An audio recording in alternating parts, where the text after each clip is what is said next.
doctor. Buenos días, compañeros. Continuando con los seminarios, vamos a hablar de glándulas suprarrenales. Nuestro tutor, doctor Javier Saavedra. Somos del Hospital Grupo 1F. Los integrantes, los observados en la pantalla. Próxima. Dentro de nuestro contenido, vamos a hablar de la introducción, definición de lo que son las glándulas suprarrenales. Vamos a hablar de la clasificación de la misma, un recuerdo anátomo-funcional de las glándulas suprarrenales, síndromes de hiperfunción córtico-suprarrenal, síndrome de Cushing, síndrome de hipofunción córtico-suprarrenal, síndrome de Addison, feocromocitoma, hiperplasia suprarrenal congénita. Definiendo la glándula suprarrenal, están formadas por dos estructuras diferentes, la médula suprarrenal y la corteza suprarrenal, ambas inervadas por el sistema nervioso autónomo. Las glándulas suprarrenales, sinónimo de adrenal, encargadas de producir estas hormonas córtico-suprarrenales, son dos glándulas pequeñas que se encuentran ahí en el polo superior del riñón, que pesan en un entorno de 4 gramos cada una. Cualquier hormona adrenal, la más importante, puede afectar, pero la más importante es el cortisol. Es como una clave en la insuficiencia renal y el 90% de características que veremos son causadas justamente por la deficiencia de esta.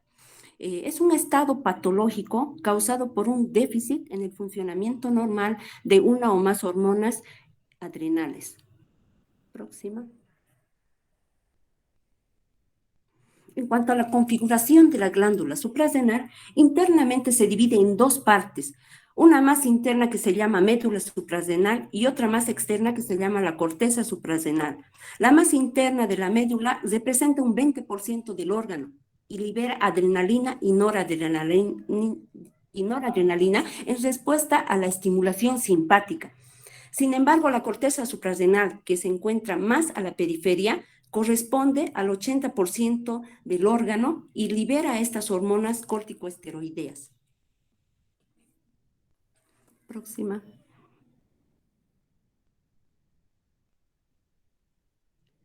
La anterior, por favor.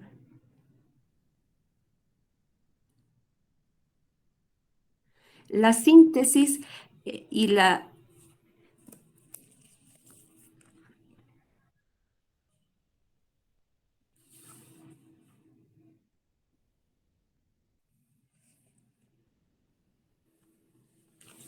Yeah. Próxima. Está bien. Bueno, dentro de la clasificación vamos a hablar lo que es la corteza. Tenemos lo que es la zona glomerular, la zona fascicular y la zona reticular. Dentro de la zona glomerular se encuentra lo que son los mineralocorticoides, la zona fascicular, los glucocorticoides y la zona reticular, los gonadocorticoides. Dentro de las mineralocorticoides vamos a hablar de lo que es la aldosterona, que esta tiene una función de reabsorción de sodio y potasio, también de excreción de hidrógeno, que está regulado por el sistema renina-angiotensina. Dentro de los glucocorticoides vamos a encontrar el cortisol, hidrocortisona, la cortisona y corticosterona. Que esta la función que va a tener son hipoglicemiantes, que va a estimular la gluconeogénesis, va a estimular también lo que es la proteólisis. También, por ejemplo, va a actuar lo que es va a estimular la lipólisis, también es un antiinflamatorio, es un inmunodepresor y también va a actuar en la resistencia del estrés. Dentro de las gonadocorticoides vamos a hablar de lo que es la dehidroepiandrosterona y esta va a actuar en lo que son los caracteres sexuales secundarios.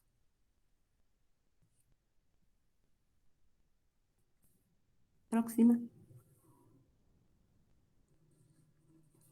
La síntesis y secreción de estas hormonas vamos a estudiar ahora. La corteza suprarrenal se divide en 3 capas, que es la zona glomerular, que corresponde al 15% de la corteza, que es la capa más externa y se encarga de secretar importantes cantidades de aldosterona. Esto se debe a que en la zona existe la enzima aldosterona sintetasa. Esta es la enzima que, como su nombre indica, sintetiza aldosterona. Y estas células son estimuladas especialmente por la angiotensina 2 y por la concentración de potasio. Pero hay también otras formas de estimular la producción de aldosterona, como por ejemplo la hormona corticotropina, pero eso en menor medida que vamos a ver más adelante, por en cuanto la angiotensina 2 y el potasio son los que estimulan la formación de aldosterona. Próxima. La siguiente capa se llama zona fascicular y esta va a representar el 75%. Aquí podemos ver, por ejemplo, la zona fascicular que se encuentra en la corteza suprarrenal. Podemos ver que es la más ancha y es la capa media que se encuentra entre la zona glomerulosa y la zona reticular. Esta zona aquí se encarga de producir las glucocorticoides como el cortisol y la corticosterona y pequeñas cantidades de andrógenos y estrógenos. Están controlados principalmente por el eje hipotalámico hipofisiario a través de la corticotropina. En el hipotálamo se libera la hormona corticoliberina, que viaja hasta la hipófisis para liberar la hormona corticotropina. Y es la hormona corticotropina o ACTH que va a viajar hasta la corteza suprarrenal, específicamente en la zona fascicular, para producir la liberación de estas hormonas. Próxima. La tercera zona es la zona reticular. Esta es la capa más profunda y se encarga de secretar los andrógenos, la deshidroepiandrosterona y la androstenediona, así también como pequeñas cantidades de estrógenos y algunos glucocorticoides. Esta zona también está controlada por el eje hipotalámico hipofisiario.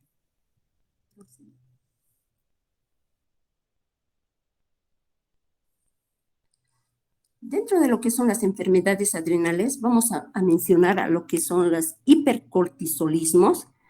Ahí vamos a hablar de lo que son el síndrome de Cushing, tumores adrenales malignos y benignos y síndrome de ACTH ectópica. También vamos a mencionar al hiperaldosteronismo, donde vamos a hablar de hiperandrogenismo e hiperplasia suprarrenal congénita. También de la hipofunción, donde vamos a hablar de la enfermedad de Addison y deficiencia adrenal. Muy buenos días. Continuando con el tema, vamos a hablar de la glándula suprarrenal desde su desarrollo embriológico. Su desarrollo embriológico comienza en la quinta semana de desarrollo y cabe destacar antes que, que la médula va a derivar del ectodermo y que, y que la glándula perdón, la corteza va a derivar del endodermo. ¿Cómo se da esto? Primeramente del tubo neural, a partir del ectodermo, que se van a llegar a formar los primeros derivados ectodérmicos. Entre estos vamos a ver a las células enterocromafines que van a migrar hacia el lado del endodermo. Al haber migrado desde la región ectodérmica hacia el endodermo, van a llevar parte de lo que llegaría a ser de los nervios. ¿Y qué nervios van a ser? Van a ser parte de los nervios simpáticos. Al haber llegado a la región endodérmica, va a llegar a tener una pequeña formación y esta formación ya va a llegar a producir hormonas esteroideas en la séptima semana. Cabe destacar también que la formación de los caracteres sexuales va a estar determinado por esta glándula y las hormonas esteroideas que la madre va a llegar a producir al momento del desarrollo fetal. Siguiente, por favor. Perdón, próximo. Las glándulas suprarrenales, perdón, que se van a encontrar en ambos polos superiores de los riñones, que van a ser órganos retroperitoneales, en el cual el del lado derecho va a llegar a tener una forma piramidal y el del lado izquierdo va a tener una forma semilunar. Cada glándula va a tener una superficie cóncava en su base que se aplica sobre la extremidad superior de cada riñón. En de lo alto podemos ver que llegan a tener una altura de 30 milímetros, un ancho de 25 milímetros, un espesor de 7 a 8 milímetros y un peso de 12 gramos en estado normal.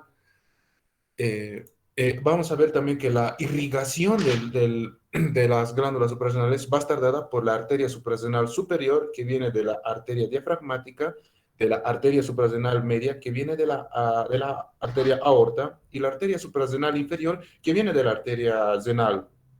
El drenaje venoso es muy importante, pero acá es algo diferente. ¿Por qué? Porque el drenaje venoso se da en la vena renal, en la glándula suprarrenal izquierda y en la vena cava inferior, en en la glándula suprarrenal derecha.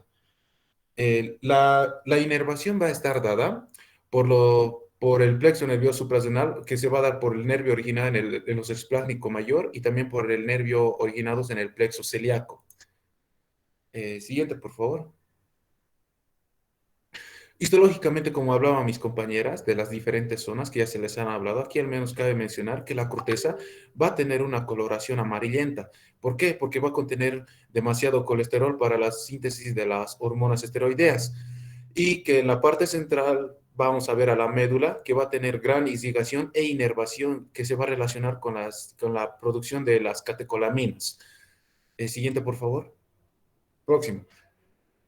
Vamos a hablar del primer grupo que son los mineralocorticoides, el más importante que va a ser la aldosterona.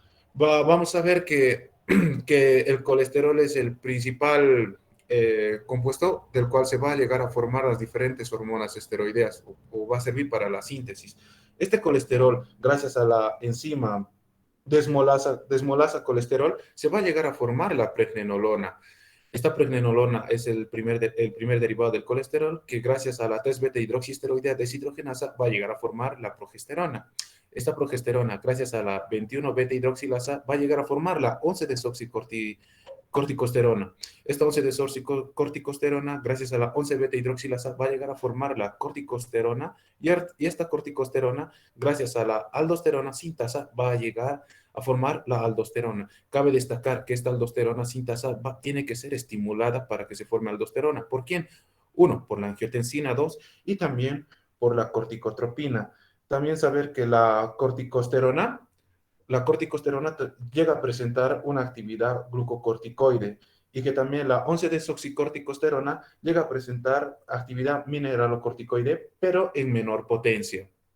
Ahora, ¿cómo se da la regulación de la aldosterona? Cuando hay un descenso de la presión arterial o una hipoperfusión a nivel renal y gracias al sistema renina-angiotensina-aldosterona, esto se da así. Primeramente, el riñón libera renina, que convierte el angiotensinógeno en angiotensina 1. Esta angiotensina 1, gracias a la ECA, se va a transformar en angiotensina 2. Esta angiotensina 2 va a elevar la presión arterial mediante la retención de sodio y agua y la excreción parte de potasio. Pero esta angiotensina 2 directamente va a ir también a lo que llegaría a ser a la glándula suprarrenal, en la que va a estimular a la aldosterona sintasa para que produzca la aldosterona. Esta aldosterona se va a estar regulada por diferentes factores como son el cortisol y la corticotropina y en parte va a estar íntimamente ligada a la concentración, al control de las concentraciones de los electrolitos en el líquido extracelular. Próxima. Los glucocorticoides, el más importante, el cortisol, o también llamado la hormona del estrés, se va a estar llegado a formar en parte por la pregnenolona y por la progesterona. A partir de la pregnenolona, gracias a la enzima 17-alfa hidroxilasa, se va a llegar a formar la 17-hidroxipregnenolona. Pero no solo eso. Gracias a la 3-beta hidroxiesteroidea deshidrogenasa, la pregnenolona va a formar la progesterona. Esta progesterona, gracias a la 17-alfa hidroxilasa, va a llegar a formar la 17 hidroxiprogesterona. Y esta 17 hidroxiprogesterona, gracias a la 21-beta hidroxilasa, va a llegar a formar la 11-desoxicortisol. Este 11-desoxicortisol, gracias a la enzima 11 beta, 11 beta hidroxilasa va a llegar a formar el cortisol. Siguiente, por favor. El mecanismo de regulación del cortisol ante situaciones de estrés, ¿qué es lo que pasa?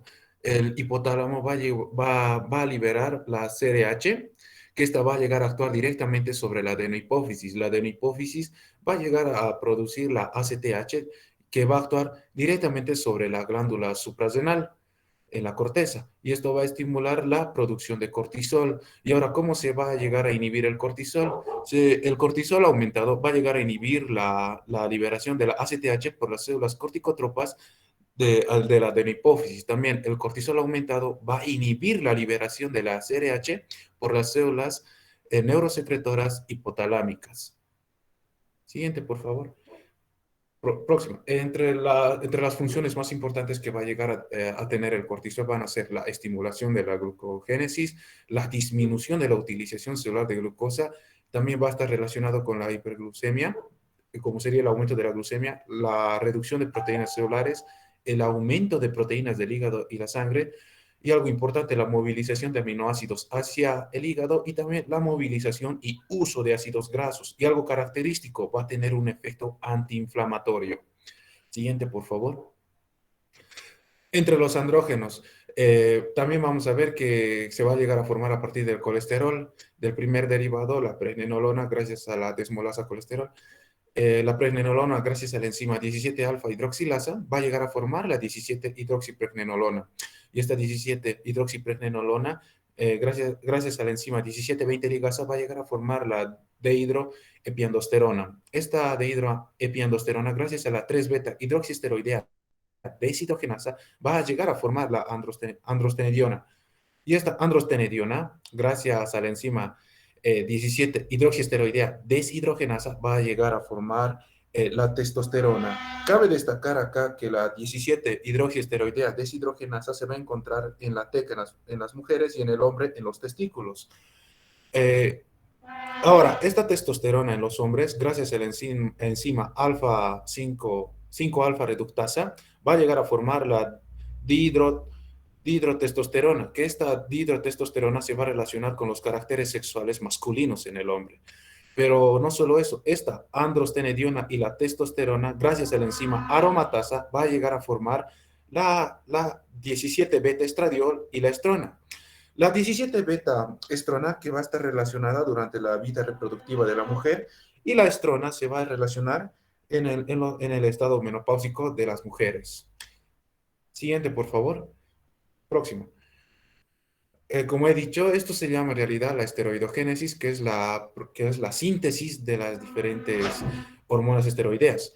Como hemos visto acá, la 21-hidroxilasa está tanto en la vía de la síntesis de la aldosterona y también en la del cortisol, y que hemos visto que la testosterona llega a haber tanto en los hombres y en las mujeres, pero, o sea, son muy similares, perdón, en ambos, ¿no? Pero su forma en la que se van a transformar y actuar en nuestro organismo es de manera diferente. Sí, próxima. Eh, Hablando también de las catecolaminas, cabe destacar que se van a llegar a producir, gracias por las células enterocromafines, la adrenalina, la noradrenalina y en parte la dopamina, pero más que todo se va a dar la adrenalina en un 80%, que actúa principalmente a través del sistema nervioso simpático junto a la noradrenalina, como dilata las pupilas, inhibe la salivación, relaja a los bronquios y aumenta el ritmo cardíaco. También va a inhibir el peristaltismo y la secreción, también estimula la producción y liberación de glucosa, también va a estimular la secreción de epinefrina y norepinefrina, también va a inhibir la contracción de la vejiga y va a estimular el orgasmo. Próximo. Bueno, continuando con la exposición, voy a hablar sobre el síndrome de hiperfunción córtico suprarrenal, el síndrome de Cushing. En el síndrome de hiperfunción córtico suprarrenal es una sobreproducción de exceso de la hormona cortisol. Próximo. Ya, en el síndrome de Cushing es una entidad clínica que es producida por la exposición prolongada del organismo a cantidades suprafisiológicas de glucocorticoides. Puede tener diferentes causas y la más frecuente y la más provocada es por la administración exógena de glucocorticoides de acuerdo a su mecanismo de producción. El nombre de enfermedad de Cushing se reserva para la secreción hipofisiaria autónoma de la ACTH y el síndrome de Cushing para el resto de las etiologías. También se puede presentar a cualquier edad, aunque es más común entre los 15 y 60 años y más frecuente en la mujer que en el varón. Es una proporción de 8 a 2. La enfermedad de Cushing también puede deberse en el contacto de una neoplasia endocrina múltiple de tipo 1. Siguiente, por favor, próxima. Ya, en la epidemiología podemos presentar, si bien el síndrome de Cushing es poco frecuente y en gran número de sus manifestaciones que constituyen los primeros motivos de consulta, tienen una prevalencia en la población. Entre ellos se puede citarse, ¿no? La obesidad, que hay en un 30% en las mujeres, la hipertensión arterial, que es de un 20 a un 25%, la diabetes, que es de 4 a un 5%, o la osteoporosis, que es de 15%. Posmenopáusicas, también los trastornos del ciclo menstrual, que es del 20 al 25%, y la depresión, como se puede comprobarse, todos son muy frecuentes en la población general. En la etiología, en el síndrome de Cushing diatrógeno y exógeno, podemos ver que hay una administración de esteroides de forma crónica muy frecuente, que esto generalmente es en la clínica. Su diagnóstico se puede realizar con la demostración de la supresión del cortisol y ACTH del paciente que acude con clínica compatible o una historia que tiene un tratamiento con esteroides. O también puede ser endógeno, que esta comprende de 3 trastornos patológicos distintos, que es del ACTH dependiente, el ACTH independiente y también estos anteriores tumores. En la ACTH dependiente podemos encontrar la enfermedad de Cushing, que también se encuentra en el tumor hipoficiario, microadenomas en la mayor parte. También hay más producción de grandes cantidades de ACTH, pueden ser demostrables en un 75% de los pacientes. También aparece con frecuencia en mujeres de edad fértil y también hay una secreción ectópica de ACTH. Próxima. Bien, en el síndrome de Cushing suprarrenal, que esta es el ACTH independiente, podemos encontrar que esta es una causa por un tumor suprarrenal o un adenomacarcinoma o por una hiperplasia nodular suprarrenal, y esta se asocia característicamente con los niveles de ACTH suprimidos. El carcinoma suprarrenal es más frecuente en los niños. Y estos anteriores tumores podemos ver que el síndrome de Cushing ectópico tiene una producción autónoma de ACTH OCH, que es un péptido hipotálamo, que es una secreción ectópica, ¿no? O a partir de las enfermedades tumorales extrahipoficiales, las más frecuentes pueden ser los tumores carcinoides, los carcinomas bronquiales de la célula pequeña, los feocromocitomas, los paraganglionares, tumores del timo, páncreas y ovario, y los carcinomas. Próximo. En su fisiopatología podemos ver que hay una administración y o secreción excesiva de glucocorticoides. También puede haber un incremento de producción de glucosa y glucógeno. Puede haber una elevación de la concentración de lípidos. Puede haber una disminución y formación ósea o aumento de la absorción. Puede haber una inhibición de la respuesta inflamatoria a una lesión tisular o un aumento del catabolismo proteico. En la secreción excesiva de mineralocorticoides, aldosterona, podemos ver que hay una retención de sodio y agua y un aumento de la excreción de potasio. Próximo, por favor. Ya, en las manifestaciones clínicas del síndrome de Cushing podemos ver que hay un aumento de peso no explicado, hay un acné hirsutismo, como se ve ahí en la imagen, hay cansancio, pérdida de fuerza, piel seca, equismosis, hematomas fáciles, una depresión, nerviosismo, oligomenorrea, impotencia, una atrofia de los músculos proximales, o como se ve en la mujer, una obesidad central o un adelgazamiento, ¿no? También hay un cuello de búfalo. También hay una obesidad troncular centrípeta, puede haber fases de la luna llena, una ribicundez, rellenos de huecos supraclaviculares y una atrofia cutánea o una hipertensión arterial y una diabetes y una osteoporosis. También podemos ver en una inmunosupresión que hay mayor riesgo de infección, ausencia de los signos de infección. También en la toxicidad cardiovascular podemos ver que se encuentran edemas y una hipertensión. En las alteraciones de hidroelectrolíticas podemos ver una hipopotasemia o una hipocalcemia. O en las alteraciones de la piel, que puede ser una piel frágil con equismosis, estrías rojas subinosas, como se ven en la imagen. Próximo. Bien, en el diagnóstico podemos demostrar que hay un incremento en la producción de cortisol. También puede haber una falla para suprimir la secreción normal, que el cortisol en orina se puede ver de 24 horas, puede ser de 100 a 140 miligramos. Puede haber una sensibilidad del 45 al 100%. También hay el cortisol sérico, que esta generalmente es de medianoche, puede haber una alta sensibilidad y una especificidad del 95%.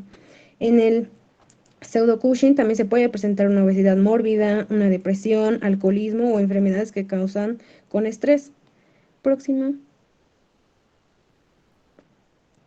Bueno, en los primeros valores para determinar el ACTH podemos mencionar que en el ACTH independiente central o ectópico o en el síndrome de Cushing del ACTH independiente suprarrenal, en la dependiente podemos ver que el ACTH es mayor de 20 miligramos. Se puede realizar una prueba de imagen hipotalámica o hipoficiaria. También en la independiente podemos ver que el ACTH es menor de 5 miligramos. Puede realizarse una prueba de imagen suprarrenal o una sospecha de Cushing que podemos ver en el diagnóstico de hipercortisolismo o diagnóstico etiológico. En el hipercortisolismo de screen podemos ver que el cortisol está libre, como ya dije, puede ser una orina de 24 horas o en el tratamiento de 1 miligramo nocturno o el cortisol en saliva.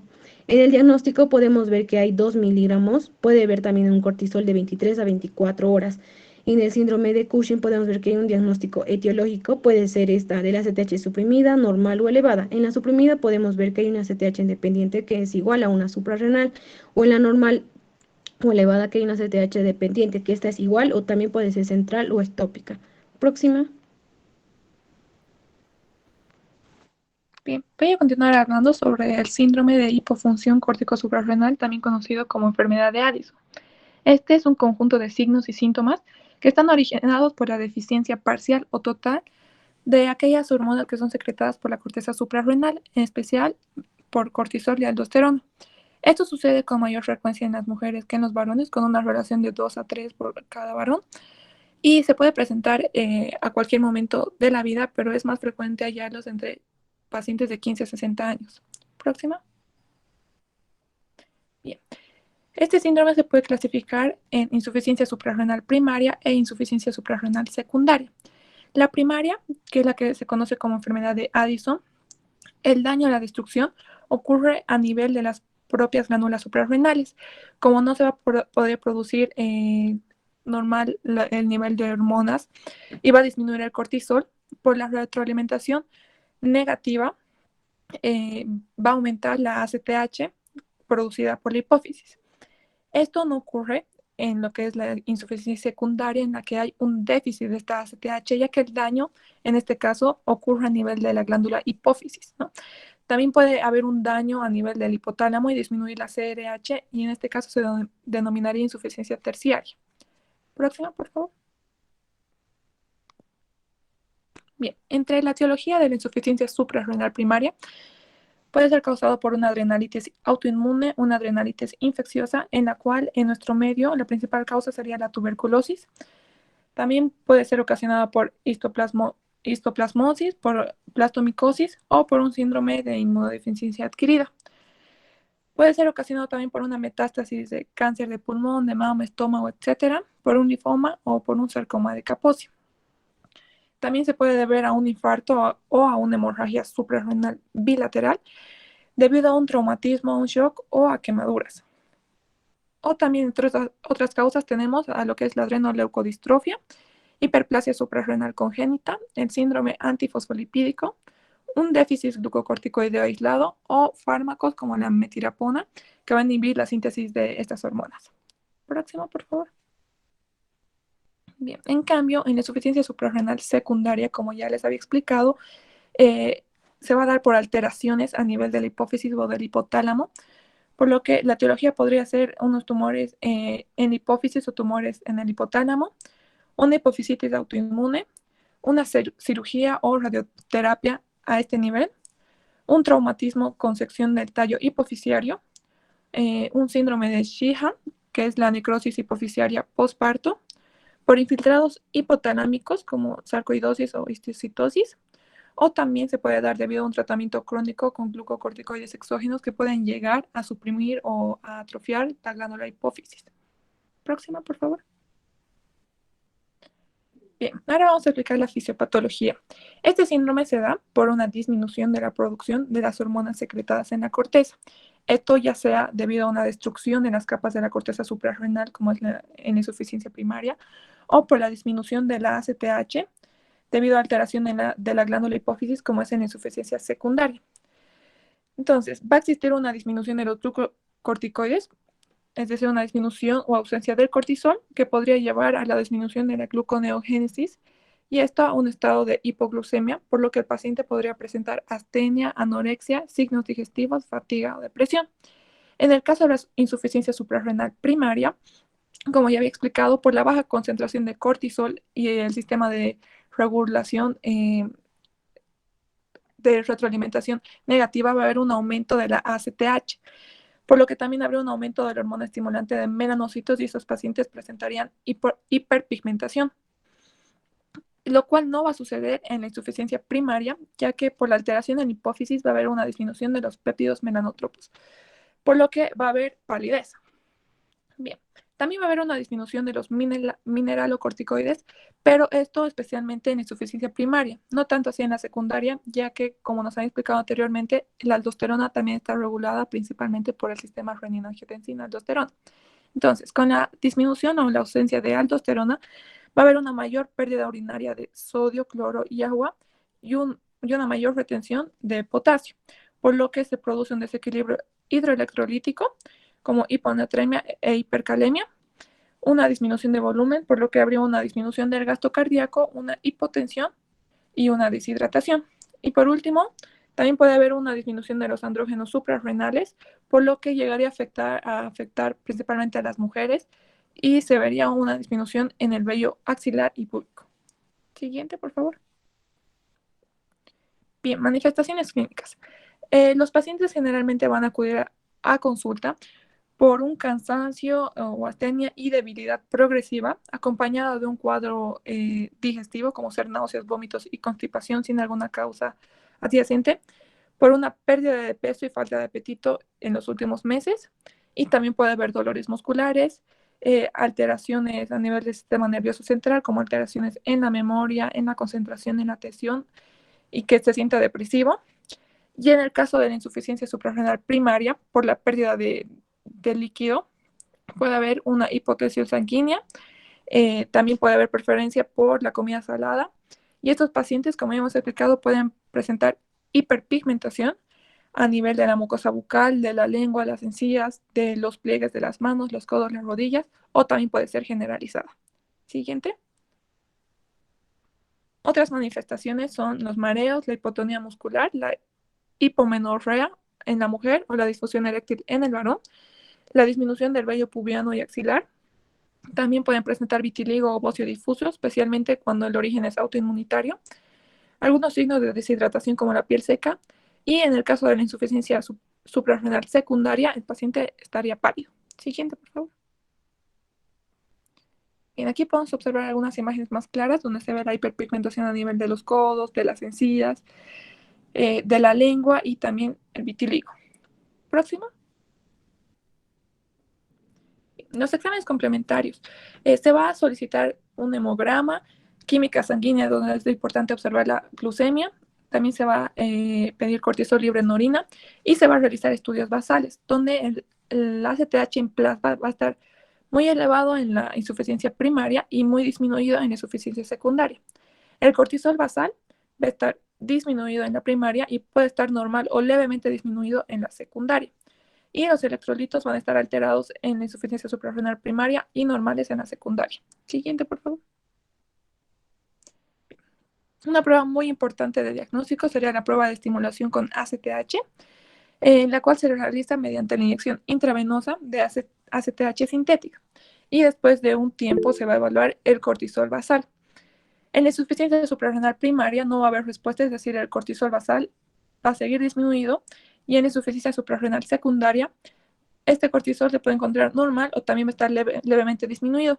En este caso también se puede hacer otra prueba, que es el test de estímulo prolongado, que consiste en la administración por vía intramuscular de ACTH durante 3 días, ¿no? Que es el test de estímulo prolongado. En este caso, en los pacientes con insuficiencia suprarrenal secundaria, el cortisol sí llegaría a aumentar.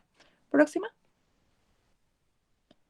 Y entre otros estudios tenemos la radiografía del tórax, una tomografía de glándulas suprarrenales, una resonancia magnética, y también hay que investigar otras patologías mediante el estudio de las funciones hipofisiarias. Próxima, por favor. Y la crisis adicionada. Es cuando la vida del paciente ya está en riesgo, por lo cual es considerado una urgencia y se debe a una condición desencadenante, como ser una infección, una cirugía o trauma o una deshidratación grave. Y en estos casos ya el paciente presentaría una alteración del estado general, se encontraría postrado, tendría una hipotensión marcada, signos de secreción sanguínea y puede llegar a ocasionar shock hipovolémico, posteriormente la muerte.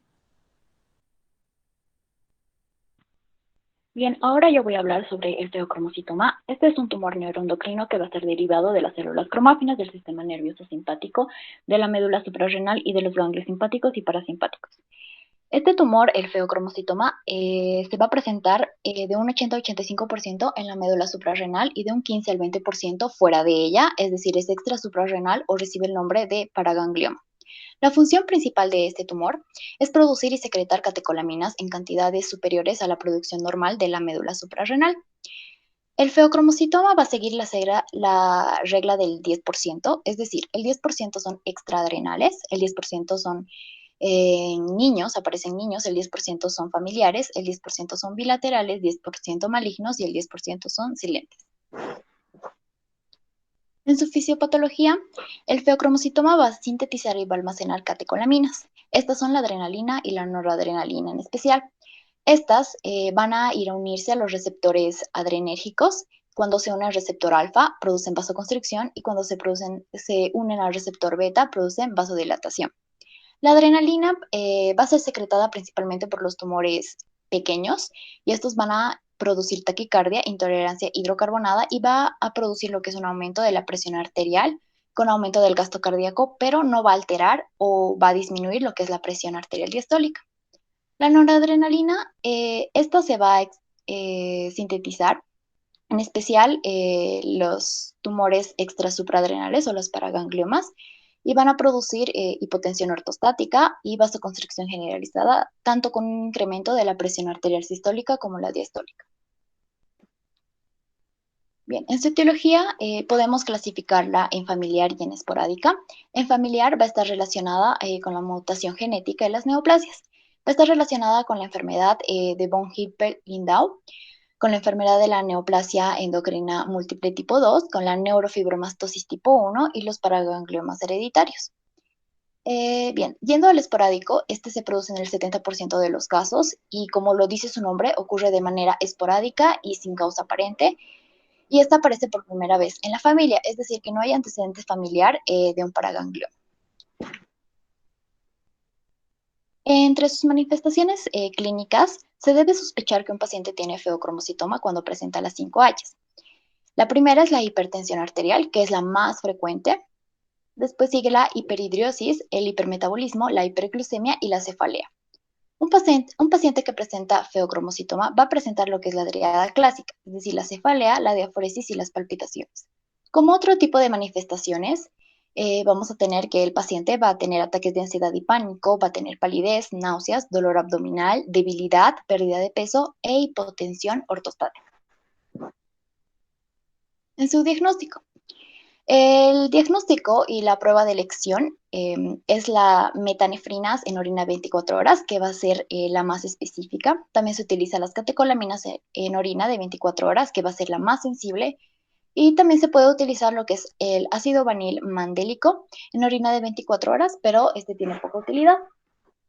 Como otros exámenes complementarios, podemos pedir lo que es la tomografía computarizada o la resonancia magnética, que va a identificar al 95% de los feocromocitomas.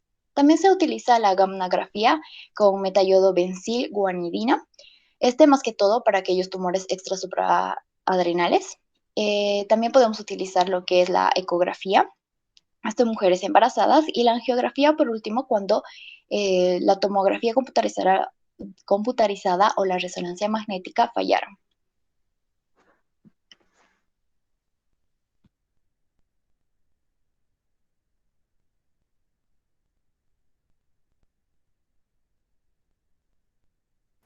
Buenos días, continuando con el tema, vamos a explicar hiperplasia suprarrenal congénita. La hiperplasia suprarrenal congénita es un grupo de enfermedades hereditarias autosómicas recesivas en las cuales la biosíntesis de esteroides suprarrenales está alterada. La síntesis de glucocorticoides y mineralocorticoides andrógenos se ven alterados en forma parcial o total. Como dato epidemiológico podemos decir que la prevalencia es de 1 cada 10.000 nacidos vivos y su incidencia anual es 1 cada 5.000 a 15.000 nacidos vivos. Próxima. Bueno, Vamos a decir que su etiología está dada por la deficiencia de 5 enzimas, que son la 21-hidroxilasa, la 11-beta-hidroxilasa, la 3-beta-hidroxiesteroide deshidrogenasa, la 11-alfa-hidroxilasa y el déficit de la proteína STAR.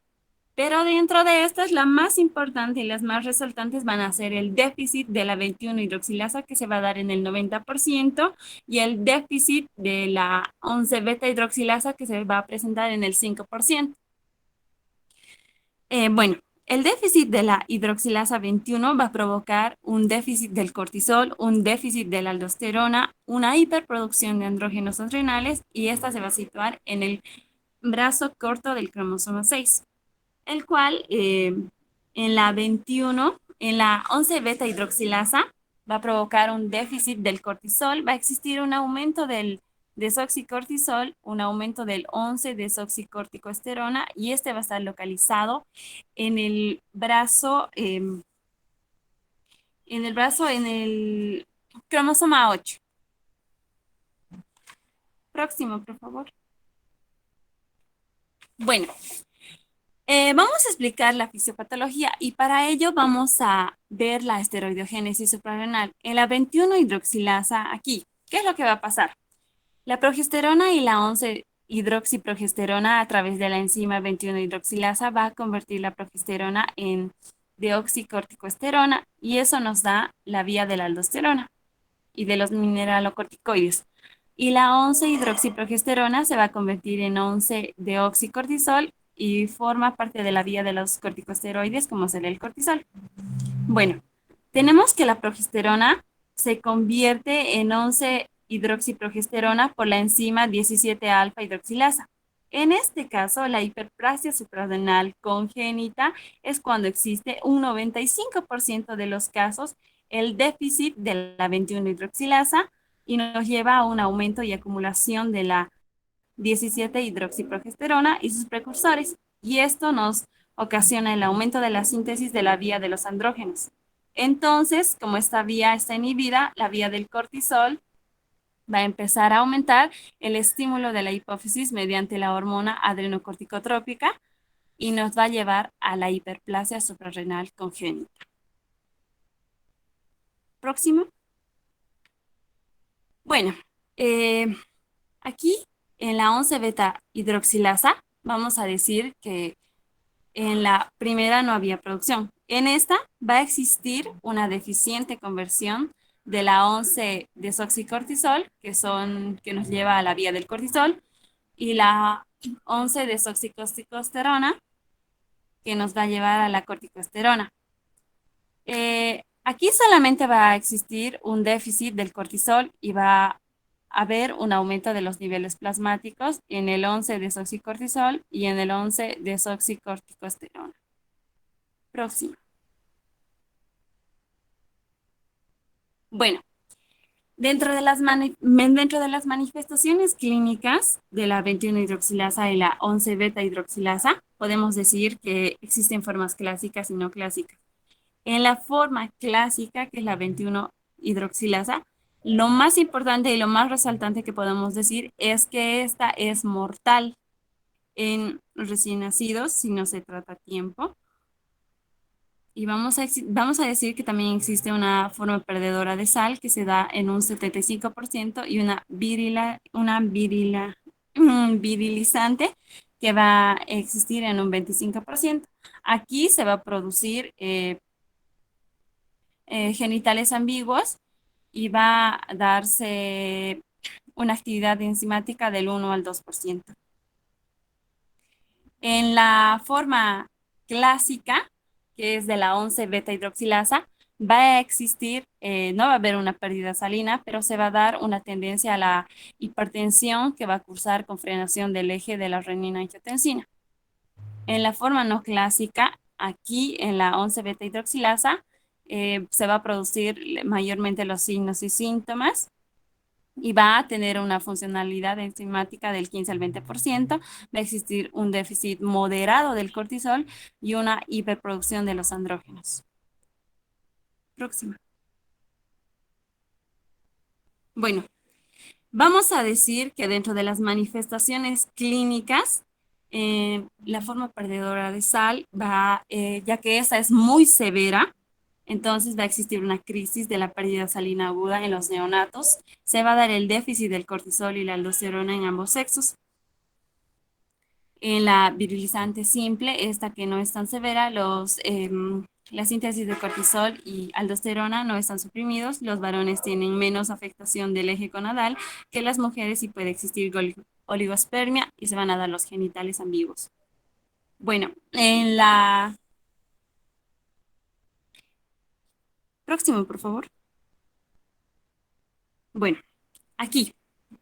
En la 11 beta hidroxilasa vamos a decir que aquí se van a presentar signos y síntomas en diferentes etapas.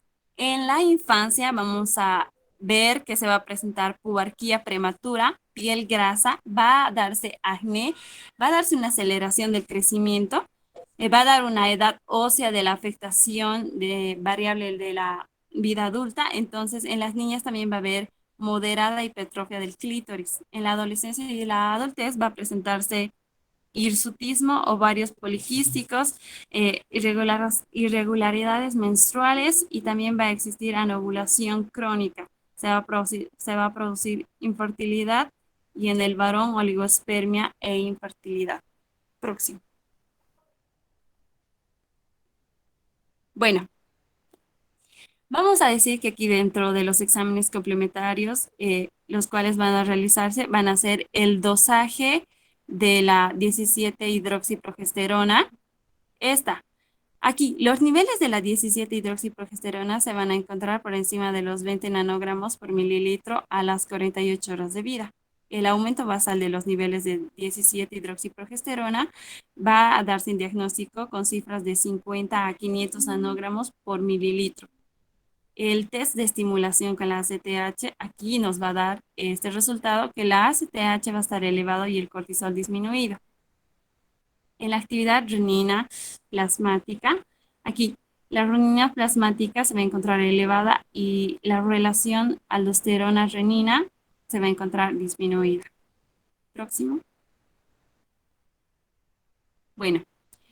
Dentro de los electrolitos plasmáticos vamos a decir que aquí se va a dar el aumento del potasio y va a existir una disminución, se va a dar el aumento del sodio, disculpen, y se va a dar una disminución del potasio.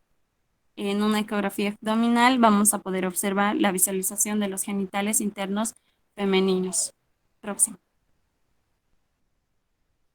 Dentro del examen físico, lo más destacable que se puede observar es la hipertrofia del clítoris, el fusionamiento de los labios menores, la presencia del doble pliegue y el único orificio.